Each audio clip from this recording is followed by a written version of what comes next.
Sobat Lisipet, kembali lagi bersama kami di acara Lisipet Menyapa.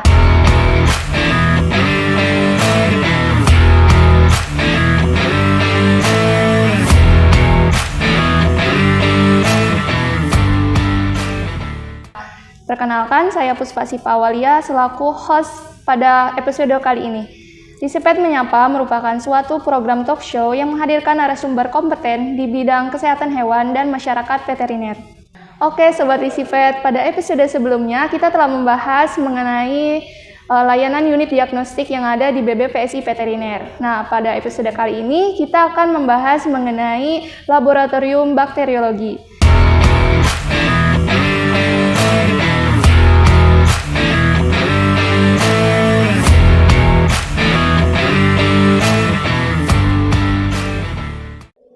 Kini telah hadir bersama kita manajer teknis laboratorium bakteriologi yaitu Ibu Dr. Hewan Linda Nugrahani Imanjanti MSc.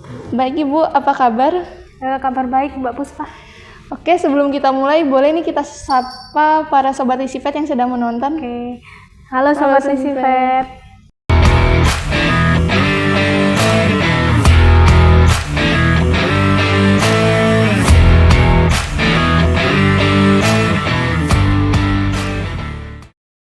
Baik dok, bisa dijelaskan dan sebutkan apa saja jenis pengujian yang ada di laboratorium bakteriologi. Oke, baik.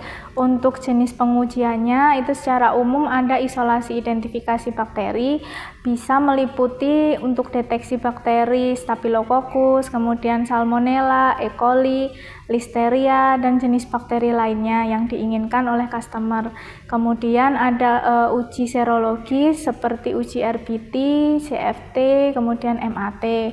Kemudian ada lagi uji untuk menghitung jumlah bakteri seperti angka lempeng total atau total plate count, kemudian ada MPN untuk deteksi coliform atau E. coli, begitu Mbak. Oke, ternyata banyak sekali ya Bu jenis pengujiannya. Boleh kita kupas satu persatu? Boleh Mbak. Jadi kalau untuk isolasi dan identifikasi bakteri itu seperti apa ya Bu prosesnya?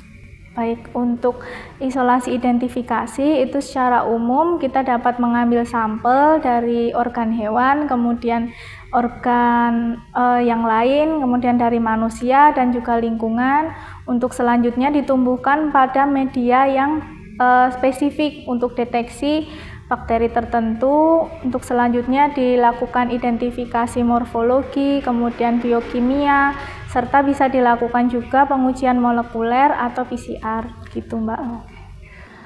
Kalau untuk uji RBT itu tujuannya untuk apa ya Bu?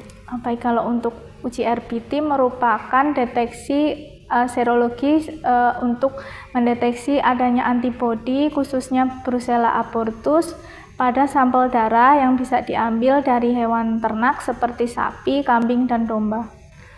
Bagaimana dengan uji MAT untuk Leptospira, Bu?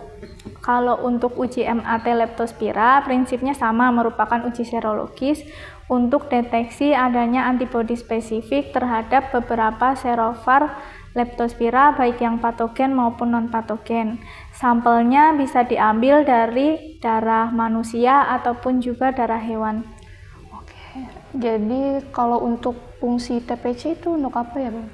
TPC itu secara umum berfungsi untuk menghitung adanya bakteri di dalam suatu sampel.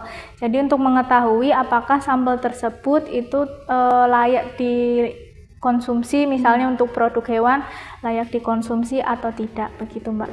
Oke. Lalu apa peran uji sensitivitas antibiotik? Kalau untuk uji sensitivitas antibiotik itu fungsinya supaya dapat mengetahui antibiotik apa yang sesuai untuk jenis mikroba tertentu gitu. Lalu bagaimana prosedur yang dilakukan pada pengujian KHM atau MIC pada obat tradisional?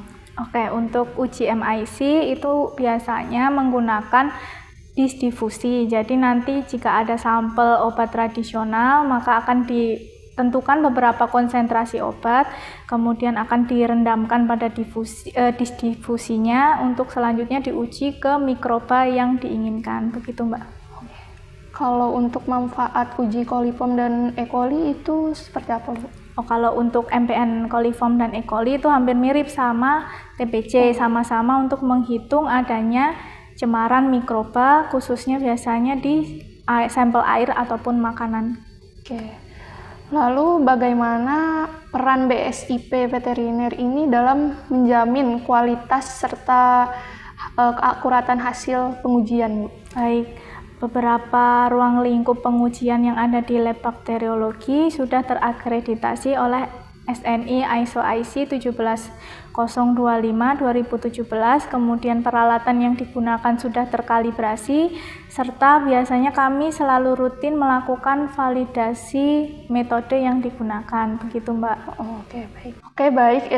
Ibu, untuk pertanyaan terakhir, jadi siapa saja yang bisa memanfaatkan layanan diagnostik ini? Baik, untuk layanan diagnostik terbuka bagi semua pihak yang membutuhkan, misalnya seperti klinik hewan, kemudian peternak atau individu lain, serta bisa dari instansi baik swasta maupun pemerintah.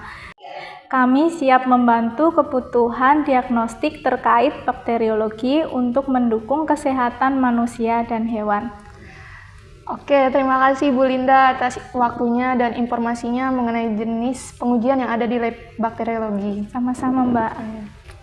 Untuk penutup, saya ada sedikit pantun untuk teman-teman Sobat Risivet.